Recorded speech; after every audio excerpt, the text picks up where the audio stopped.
Every year, thousands of people turn their hands to learn the age-old craft of jewellery making.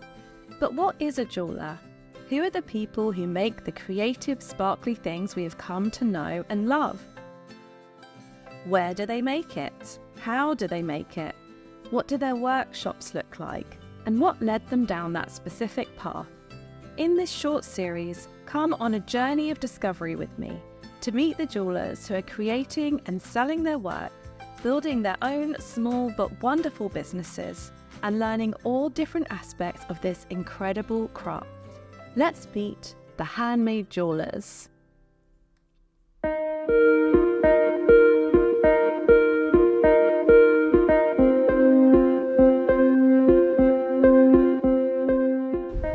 Welcome, I'm Jessica Rose, a jeweller, teacher and the founder of Jewellers Academy, where we teach online courses in jewellery making and how to run a profitable jewellery business.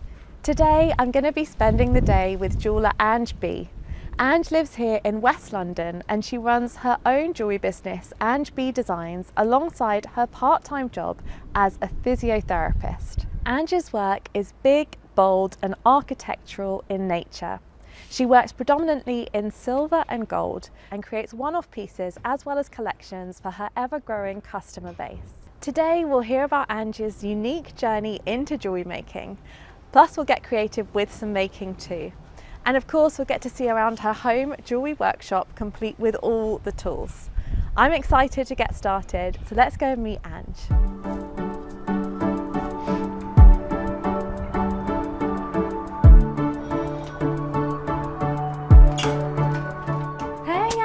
Jess. Lovely to see you. Good to see you. Meet you in real life finally. Yes, wonderful. Oh, I'm excited for our day together. Should Brilliant. we go straight to the workshop? Sounds good. It's around this way. Awesome.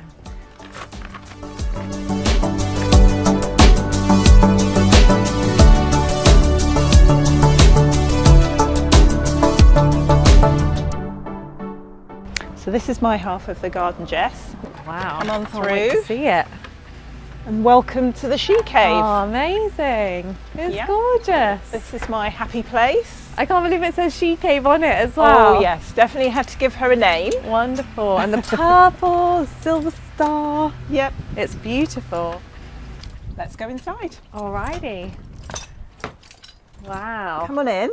It's awesome. Awesome in here. Thank you. So give me a little tour of the She Cave. Okay. I can see lots of wonderful things that I'm sure many jewellers will recognise. Maybe we can start over here with this gorgeous wall. Yeah, wall of things. What is this? Tell me about it. So this old print tray was something I found at a car boot sale, and I originally used it at jewellery fairs or just art fairs as a way of displaying my work, but I found that people were more interested in buying the print tray Oh no. than actually buying my work. So I decided to switch up my display and thought I'd use this in here as a way of documenting my process of making, because I tend to make in copper and making templates.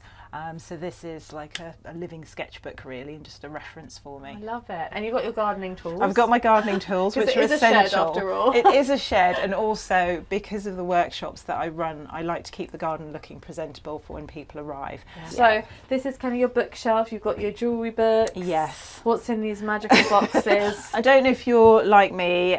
Indoors, you have a drawer in the house where you dump everything. Show everything. Exactly. Oh, so yeah. this is the equivalent, but The it has random got drawer. the random drawer. Yeah, I like it's got it. a phone charger. Earplugs. It's got earplugs. All the Tape essentials in for your there. fingers. Yep. Brilliant. Those So sorts these are of all your things. kind of So these are just tools. stock items that things that I need, and equipment and materials.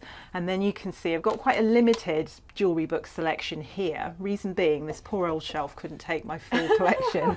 Most of it's indoors, but the stuff I have here are the books that I find are quite handy to have when I'm working. Lovely thank you cards. Yeah. Are they from your students or clients? From or? clients actually that Yeah. I've done commissions for, which is really lovely. As you know, feedback from your customers is an important thing from a business perspective, but also just as a confidence. It shows that they appreciate what you've done, and hopefully they're enjoying the unique jewellery that you've made them. Absolutely. Yeah. Great.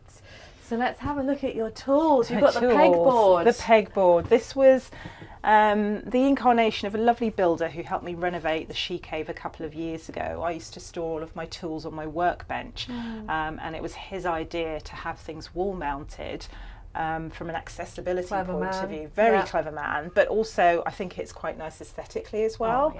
When people come in, or when I've got students for my workshops, they're always drawn to the tools and like to ask, well, what does that do? What's that hammer for? And it's a way of trying to keep me tidy as well. Yeah, I like it. So what do these do? These silversmithing favourites tools. These are sinusoidal stakes. So this is a type of forging stake that you can create some of the really lovely curves you saw on the display board. So these first two are ones that I bought, but the rest I made in a forging class at Morley with one of my tutors, and that was great fun. So it kind of gives you more of an appreciation of not only the jewellery that you get out of it, but how the tools are designed to make the jewellery. So that's one of the other reasons I love tools. And then the pièce de résistance, the hammers. Yes, my babies. So tell us a bit about the hammers, because I know a few hammers for jewellery making, but I don't have all of these ones. Okay. So what are the key ones? The key ones for me are probably the rawhide, which is a sort of a jeweller's best friend, and this is the first one that I've had, but I think the head needs a bit of redressing on that. I've got a planishing hammer, which is great if I'm doing some quite tight fold forming. And it's got a good weight behind it. I don't know if you want to have a feel of that. Oh yeah, it does. Yeah, it does. So after a few hours of using that, you really start to feel it in your arm. So as jewellers, yes, yes, you would. Certain of my pieces do take a few hours to make. A couple of these I love. These I bought after doing my coppersmithing course. They're great for sort of forging out bowl shapes, and we might actually use these at some point this afternoon. You can have a little play. And then my sort of plastic head hammers are the ones that I use when I'm doing anti-clastic raising, which is what you do with the sinusoidal stake. So creating all those nice curved forms, particularly the cuffs and earrings and things that I make, I would use my sinusoidal stakes in conjunction with those hammers. Brilliant. Really cool. And down here, tell me about this. I'm curious. This is little Hobbit's Corner. I've always wanted an anvil, and I don't know if you as a jeweller as well, knowing anvils are so expensive if you're forging, and buying a new one, you're looking at thousands. Buying sort of vintage ones are really expensive as well. So I was talking to one of my tutors about the sort of shapes that you needed, and he said, well, you could use a cobbler's clasp.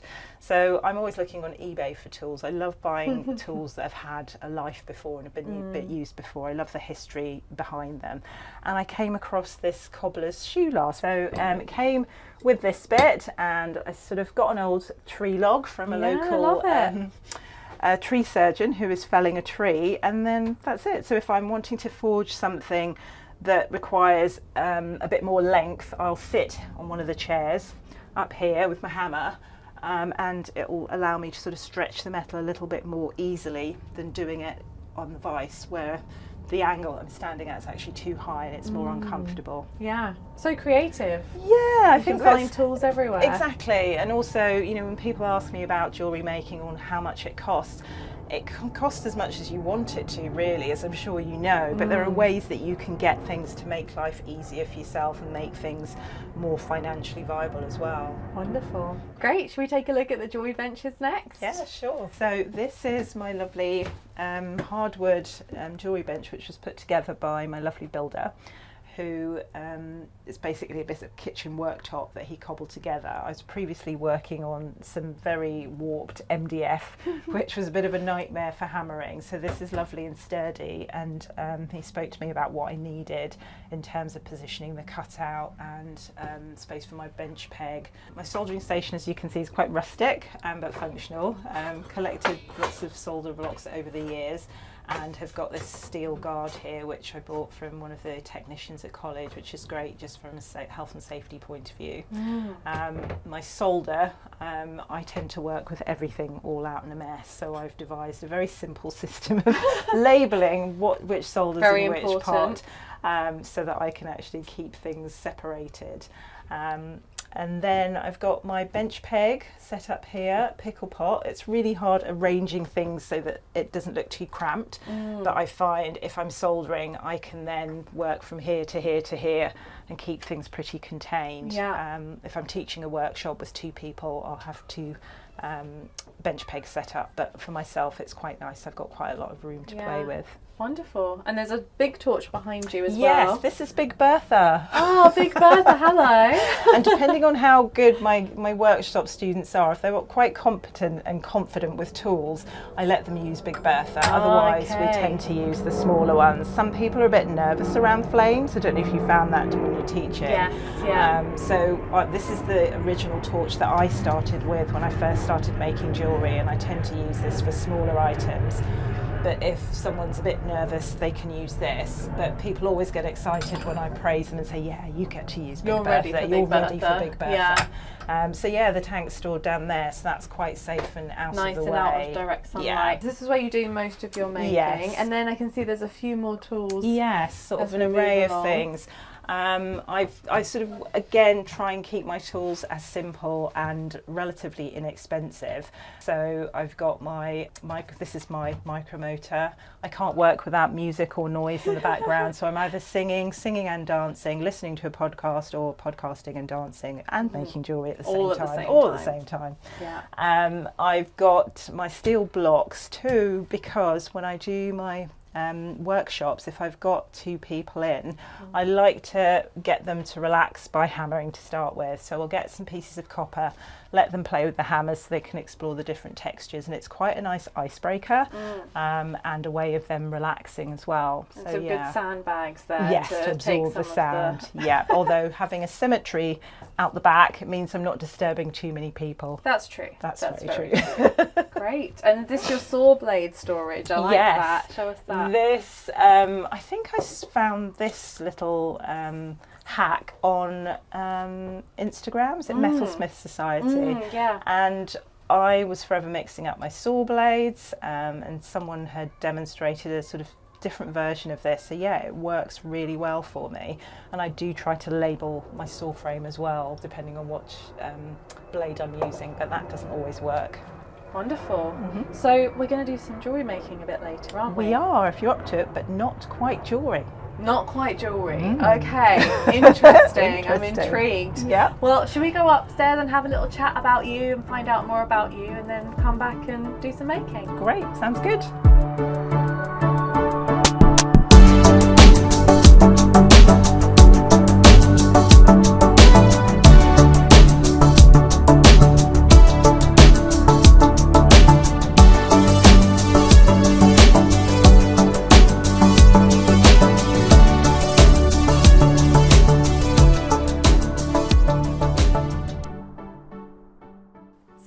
Thank you so much for having me in your home. No problem, it's lovely to have you here. Yeah, it's wonderful. So to start off with, why don't you tell me a little bit about what kind of jewellery you make? Paint a picture. Oh, I would say my style is essentially architectural. Lots of geometry as well, but not necessarily regular geometric shapes. I love things that are slightly off-key, slightly asymmetrical. But the geometric inspiration comes out of the architecture, so it's modern architecture that tends to sort of set my juices flowing. Yeah, I love that. And why do you think you went down that route? Tell us a bit about your background and how that's led to the kind of signature style that you have now. It's probably quite a convoluted journey in that I didn't come into jewellery in the classic way of going to art school. I trained as a physiotherapist. And from that, I developed an interest in doing things creatively outside of work.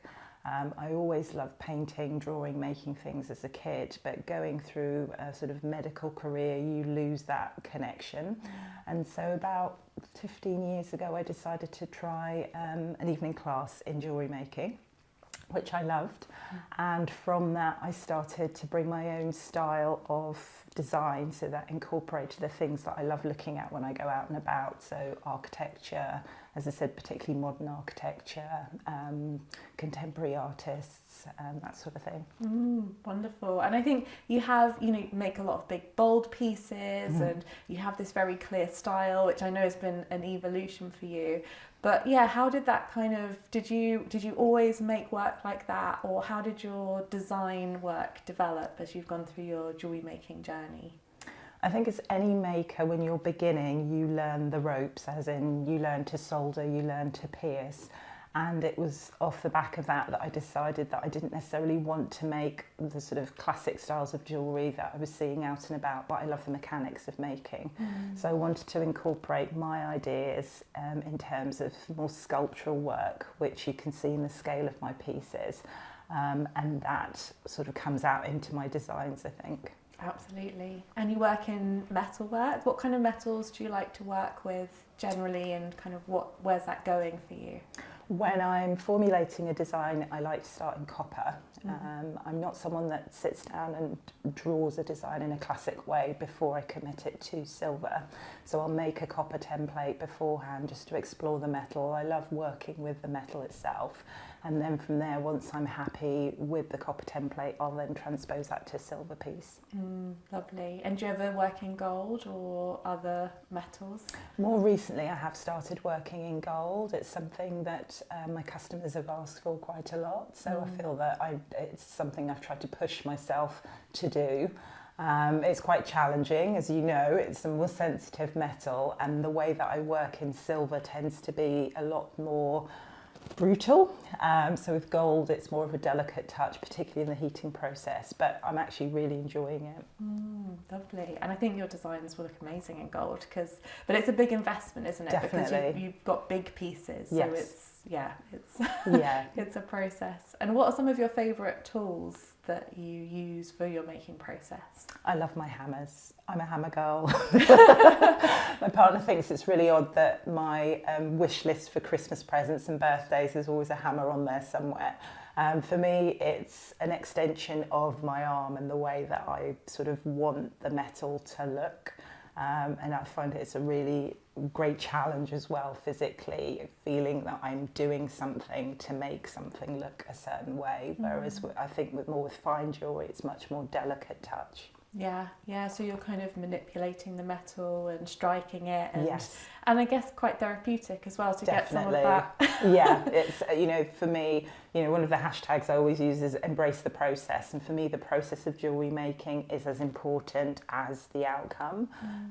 It's been a way that I can help process myself as a person, as well as embracing the process of making jewellery. So it's kind of a sort of dual meaning to that. Yeah, and I think that's really lovely because, it makes your making process not just a means to an end, but actually the making process you enjoy, you get something out of, it helps you process things yourself. Yeah. And then does that put a little bit less pressure on the end product, do you think? Or how does that relate to what you actually make? I think it can put pressure in a way that, yes, it can be quite an aggressive and quite a physical thing, but also you want to get a lovely outcome. So sometimes you do have to pull back on how hard you hit the metal or how many times you hit it. Yeah. So yeah, it's a balancing act. Yeah, with control. With control. with some control. Definitely. Yeah, wonderful. And tell us a bit about your job. So you have a part-time job as a physiotherapist, Yes. and you run your business the rest of the time, which I think is really inspiring because so many people would, love to have that situation. I think the idea of just leaving your job to have a jewellery business can be quite extreme, especially initially. Yeah. So tell us a bit about that journey. How did you come to be in that position, and how does it work for you? Well, I trained as a physio over 30 years ago, and I've been working as one ever since, predominantly in private practice. And I think that's given me a certain amount of freedom and also given me an exposure to being self-employed, which, you know, the majority of jewellery makers are. So about 2 years ago, I took the leap and decided that I wanted to push my jewellery business a little bit more. And with everything that happened with lockdown and the pandemic, it seemed a good time to do that. Everyone was like, it's that do or die moment. So I became part-time. I'm fortunate that the practice that I work at is only 5-minute walk from home, so I can be quite flexible in the hours that I do. And so far, 2 years in, it's working quite well. So I work 3 days a week as a physio, and the rest of the time I have the freedom to be creative, run my workshops, do the learning that I need to do to push my jewellery business forward. Brilliant. And I think, you know, we were chatting a bit before and you were sharing about how jewellery making can be quite isolating. We love making and we, you know, we love our businesses, but we're still humans and we need interaction with other humans. And do you feel like, you know, your two jobs in a sense give you that yin and yang of time alone, time with people? Yes, definitely. I mean, physiotherapy is a very hands-on profession and you're dealing with people face to face in various stages of pain. So there's a lot of talking that goes on, but there's also, I'm a sort of person, I laugh a lot. So there's a lot of, you know, therapeutic talk, there's a lot of laughter, there's a lot of chat, and I really enjoy that. So it means that I don't have the complete isolation of being a jeweller the whole time and being on my own. I have the balance of meeting people who do completely different jobs, and that I find quite interesting as well. Yeah, absolutely. I imagine it gives you different energy and just different things to focus on. And does it ever inspire you as well? Do you ever get ideas when you're, I don't know, on your way to work or on your way back, or just even leaving the house can sometimes give you kind of boost that you need? Yeah, most definitely. Again, with physio being a hands-on job, I'm using the hands in different ways. And the jewellery that I create, I think about how it fits to the body, because obviously I know a lot about the anatomy of the body. So some of my work works with the curves of how a body looks, but I also like the contradiction of making pieces that don't necessarily work with the body in the conventional way. And I think that comes from the day job. Oh, wonderful. Yeah, that's interesting. And what about, do you ever have creative block, or do you ever get kind of stuck? And because obviously it's lovely to see all the pieces that you make, but in, you know, your journey of jewellery making, I imagine that it's not all plain sailing and there's times where it's been a struggle. What do you do if you feel a bit stuck creatively? I think like any maker, we all hit that wall where you feel like you've made peak production and you don't feel like you've got anything new to offer. For me, again, I go back to the process of making and what I love about being a jewellery designer. So I'll pick up my hammer and I'll start hitting metal. And again, it all sounds quite violent. Just let it all out. But again, during lockdown, I found that just doing that and actually making something that eventually turned into spoon making was a way of helping me work through that sort of block. So even though I wasn't necessarily making a piece of jewellery or something that I was going to sell, I was actually using the processes that I enjoy. So you make spoons, not to sell them, but just to hammer stuff? Initially I started off making them just to hammer stuff, and, you know, get out any angst or, you know, engage with my tools. But again, similar to the way I came into jewellery making, a few people saw them and said, oh, these are great, are you selling them? I'm like, not really, but I can do. And so they are pieces that I do have on my website as well. So I do actually sell some of my spoons. Stress spoons. Stress spoons, therapy spoons. Therapy spoons. One of my friends called them therapy spoons. Yeah, I love that. That's really cool. And I think, you know, that thing of just making, getting into the making, and also taking the pressure off something that has to be sold is so helpful with those kind of creative blocks, isn't it? And also not necessarily even from the selling point of view, it's not something that doesn't have to be beautiful or worn, or although one of my spoons became a brooch, but that's a different story. But yeah, it's, you know, I like to sort of make things multifunctional. But yeah, it's, you take that preciousness out of the process, but it helps you work through, and hopefully you come up with other ideas for making the things that you love. Yeah, love that. Let's talk a bit about your business. So your business is called Ange B Designs. And how long's that been going for? How did you set it up? give us a bit of a story around that. It started probably 2016. I set up my Etsy shop with the help of a friend who I'd been to art school with. I did a foundation in art and design prior to starting my jewellery journey. She designed my logo for me, and I sort of put it all out there on Etsy. Didn't really know what I was doing, just had accumulated a lot of things that I'd made and put some random prices on them, and then sort of left the rest to the gods, really. From there, about 2 years after that, I built my own website. That in itself was a challenge because I'm not particularly technically minded, but I am quite determined. So that is a work in progress. And that has now become sort of more of my selling platform than Etsy, which for me has been good. I feel like I've got more control over what I'm doing. Yeah, absolutely. More interaction with your customers. Definitely. You can email them and all that kind of stuff. Exactly. Yeah. Brilliant. And have you ever had any sort of fears in your journey, or any things come up that have been challenging either in your business or your making? I mean, fears happen daily as a maker, whether they're fears of failure if you're making a commission, fears of your work not selling, making a new collection and it not being sort of appreciated in the way that you'd hoped. It's an ongoing thing, and I think as makers working on our own and also being self-employed, it fuels you as well, because you feel like, okay, I have to make this work if I'm going to be successful. So I don't necessarily see fear as a negative. I just see it part and parcel of what we do. Yeah, it's going to happen. It's going to happen. Yeah, probably in life anyway, whatever you do. And, exactly. Yeah, and use it to motivate yourself. Definitely. You know, I always tell myself, what's the worst thing that's going to happen? You know, in jewellery making, no one's going to die. Well, hopefully not. Fingers crossed. Fingers crossed. If I do something wrong, you know, if the piece that I'm making doesn't come together in the time frame that I want, okay, someone might be a bit upset, but it's, you know, there are not fatal consequences. So I think it's about having perspective as well. Yeah, and that must be interesting coming from a more medical profession where there probably is a lot of serious consequences to making mistakes, whereas actually with us, usually the biggest consequence is that we're angry with ourselves. Yeah, like, or you melt why did something, I do that? or exactly. Yeah. So it's putting that in perspective. Definitely. So important. Yeah. Wonderful. So Ange, you're quite busy. You make your jewellery, run that business. You have your part-time job. You also teach jewellery making workshops. Tell us a bit about that. That was something that sort of started, I wouldn't say by accident, but it wasn't something I'd planned.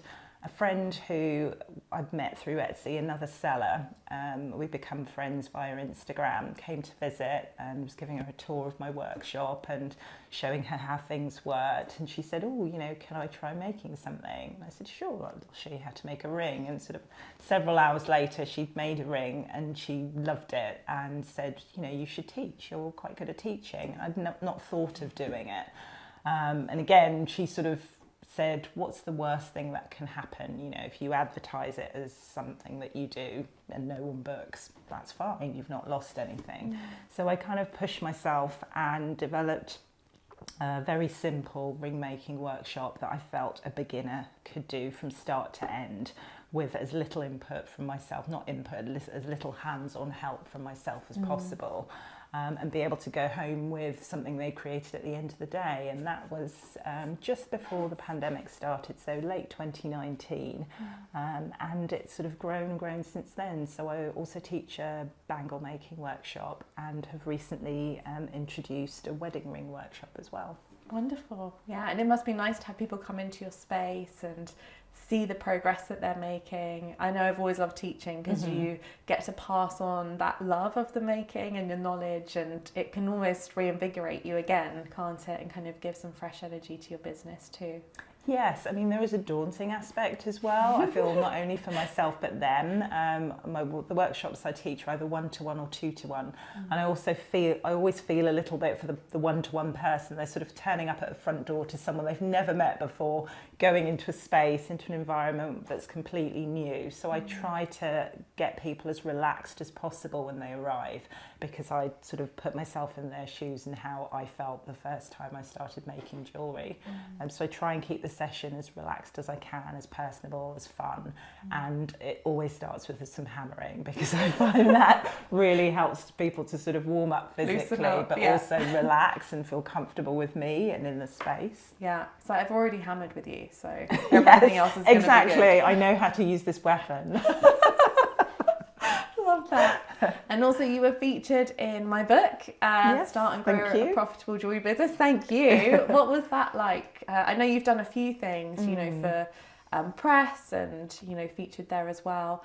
Yeah, what's it been like to go from just making jewelry to having other people acknowledge and ask you to do things? And it's always really lovely, especially with your approach, and you know, you're talking about style. When you first emailed me and said, well, you know, we'd like to sort of feature you in the book about your style, I'm like, I don't have a style. And it really helped me think about the evolution of my making process and how I design, and sort of see that, yes, I do have a certain aesthetic. And so to have someone appreciate that was really nice, and also to have something that has some permanence as well. So I'm in a book that's going to be around forever. So that's really nice. That's awesome. Yeah, and it's interesting what other people see in you that you don't necessarily see in yourself until it's reflected back. Because we were like, oh, who could we get for signature style? And we were like, oh, Ange has a really strong style. And then it's interesting that you weren't aware of that for yourself, because I think we think, well, that's just what I make. Exactly. So it's interesting when we're thinking about signature style for any jewellers, you know, that they might already have one without even knowing. I think with that, it definitely helps to talk to the people around you, because often if you're doing stuff day in, day out, you don't necessarily see the patterns that evolve in your work. And stepping away from it, or having a fresh pair of eyes who can separate bits into different sort of categories, which is exactly what I had. A lovely jeweller friend did that for me, and it just helped me sort of gain confidence in the fact that, yes, I do make and design in a certain way. Yeah. Wonderful, Ange. Well, thanks so much for sharing more about your journey with us. I'm excited to get doing some making. Should we go and test out your hammers? Sounds good. All right. So we're back in the she cave, Ange. Yes, we are. Sat down, but only for a little while. Okay, so what are we going to be making today? Well, although I'm a jewellery designer maker, we're going to be making spoons. So Love it. Therapy spoons, as I call them, a way of letting out a bit of aggression whilst getting involved in some making processes. Can't wait. What's the first step? So I've made a bit of a head start for you, Jess. Thank you. I've got to actually prepare the bowl for the spoon. So I've saved you a bit of piercing and cut one out for you. Many thanks. Ready made. So we're going to be making the spoons in copper today. And then you're going to be forming your stems for your spoon. I thought you could make a slightly different design to the ones that you can see that I have here, by twisting the two pieces of wire together before you prepare them for soldering onto the bowl. Nice. These are gorgeous as well, these silver ones. And is this a brass one? Yes. So these were sort of progressions. When I first started making the spoons, I said it was just a recreational thing. But I took a few of the brass and copper ones to craft fairs, and they went down quite well.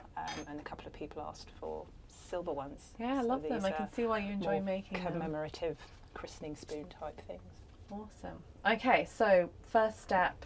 First step for you is going to be some filing. So I want you to refine the edge of your bowl for your spoon or head. I don't know what you call the head of a spoon, I think. Yeah. That's what I would go with. Let's go with that. Wonderful. I'll give it a nice file.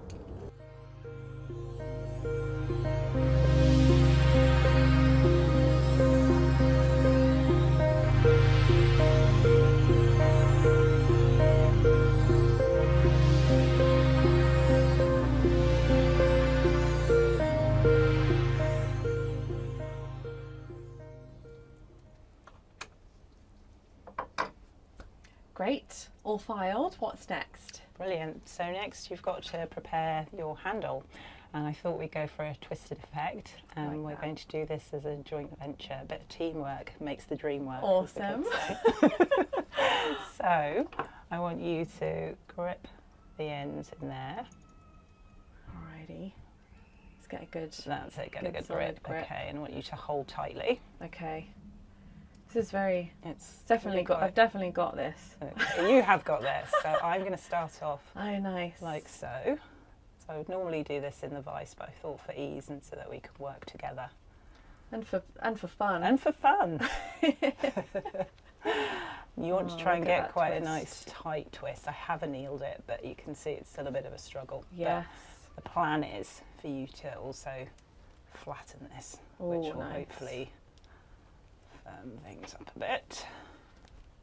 It's reminding me of filigree, except it's much thicker, twisted wire. Yeah, filigree looks like more than hard work, gosh. Precision. It's very thin, tiny wire. This is nice, chunky wire. So I thought give you a bit more weight behind the handle for your spoon. And then if you let go of your end there, Jess. This is why you need two people in a workshop. Exactly. Sometimes I do miss having other people around. An assistant. Yeah, an assistant, a little minion. So if you want to grab that end and hold there, and then I'm just going to tighten up. So try and just hold steady for me. Hold still. Lovely. We got this. We are human vice. There you go. I see what you mean though about like just making something that's, it doesn't matter what the outcome is. Exactly. But you know, you're doing lots of processes, and Yeah. having to think about how you do it, having to plan it. Yeah. And again, if you haven't got a lot of equipment, you'd have to figure out how to do this on your own. Yeah. Great, I think that's pretty good. We're good. Lovely. So next up, Is it hammer time? hammer time. So you're going to start by hammering the bowl. Do you want a little demo first? Yes, please. Okay. So again, because this isn't going to be an item, a decorative item as such, you don't have to be as specific. You can get spoon lasts or spoon stakes, but I like to use my leather pad. So I'm going to show you on a piece of copper, and then you're going to have a go. So I'd use the smaller end, and this is an embossing hammer, and you hold your piece of metal at an angle, and you hit, and you turn. You can see how that's starting to curve up, and you just keep working it. Nice. Okay. And would you you've done start that, in the middle or would you start at the edge? I would probably start at the edge and Okay. gradually work my way round in a little circle or a little oval. And then once you've gone a full oval, you can start working slightly further in each time. So you gradually work towards the middle. Right. But if you want to, alternatively, you can use the wider end and just start by bashing the middle to raise the sides, and then you can refine it. So have a play. Awesome. Depends Let's how give it a deep you try. want the bowl. Let's do this. Go for it. Just watch your fingers. Oh yeah, don't hit the fingers. Try and hit the metal. Yeah, put a bit more welly in it. Okay. That's it. And I'm holding right at the end, aren't I? Yes. What you want to try and do actually is hold your piece up away from the metal, away from the Gotcha. pad, and then turn it as you go. Good. Hit really hard. Don't be afraid of it. Just be afraid of hitting your fingers. Don't be afraid of hitting the metal. That's Let it all out. Lovely. Keep working your way around. It's hard not to like grip. Exactly. Good. Go on, hit a bit Like it, harder. though. Let it fall. Fewer hits, but larger blows. That's lovely. Get into a rhythm. Brilliant. Now keep turning. And you can see already it's starting to curve up in one direction. I'm getting that spoon effect. Yeah. Well, a very shallow spoon, Jess. Baby spoon. Brilliant. With the oval, it's a bit more tricky on It the is, side, isn't exactly. it? The risk of yeah, hitting hitting your your fingers. finger is kind of That's it. No, exhilarating. you're doing fine. A lot of it is patience, and also, obviously, you know, the more you hit the metal, it's becoming work hardened, so it becomes harder to hit. So, you know, after another couple of rounds, I would anneal. Yes. But that's looking pretty good. It's getting there. And what you can do is flip the hammer the other way. The head is slightly larger, and go for that one. And you can just hit centrally, so hit right in the middle. And again, don't be afraid to hit hard. Let your elbow fall. Go. Oh, wrong way. Go for That's it. it. Just try and that's it. Slower. Slower, harder hits. That's it. Nice. You're a very good teacher, Ange. Oh, I try. Because we're all still learning, and I think the absolutely. sort of more amenable your approach, the more people get out of it, the more they want to do it. This is quite fun. It's a lot of fun. Like a jumping You look, jelly you're bean. you're enjoying that now. Lost it. Now Okay. see if you can keep a hold of it, and I want you to try and focus your blows a little bit more. So I'm holding right at the edge, and can you see how hard I'm hitting? Being quite intense with this, so rather than just tapping at the metal. Again, you know, I've done it a fair bit, so I'm not too worried, and I do hit my fingers a fair bit as well. Oh no, Good. sounds painful. There you go. So fewer blows. Fewer, harder. Hold and harder. That's Okay, it. got to get good grip. That's it. So work on that central area. Brilliant. So you're almost trying to bend it into the shape of the spoon as you're working it, because it's getting a little bit more, the copper's hardening now, so it's a tougher job for you. Brilliant. But when you feel that you're losing the shape, we can anneal again. Oh, great.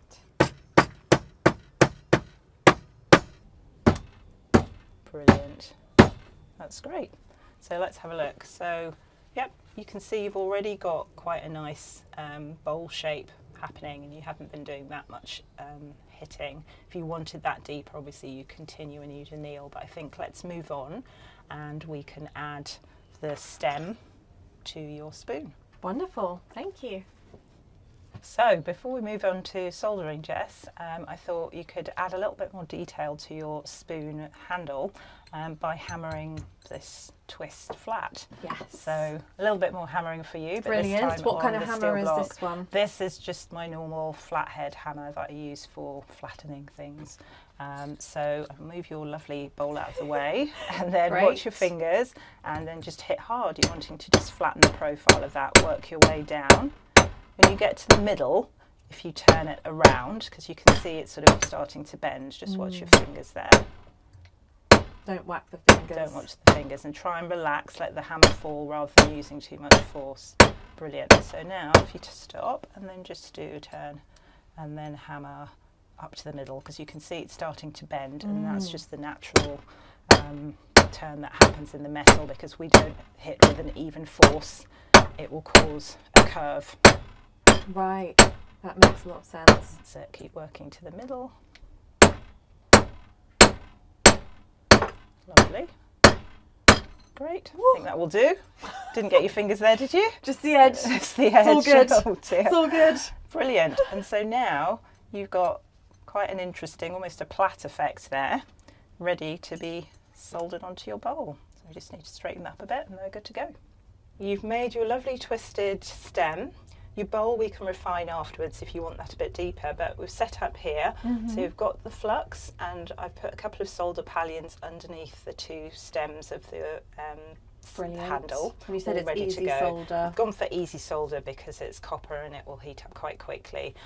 So once I've lit the flame for you, I want you to start by heating the furthest end of the stem first of all, because we want the heat to conduct up through the stem to the attachment, but I'll talk you through as we go along. Okay, brilliant. Don't melt it.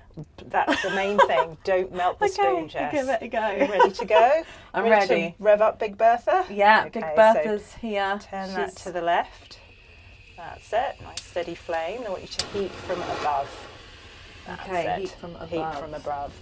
And you want to get the tip of the blue flame close to your metal. So I'd hold up at perpendicular to that. Lovely.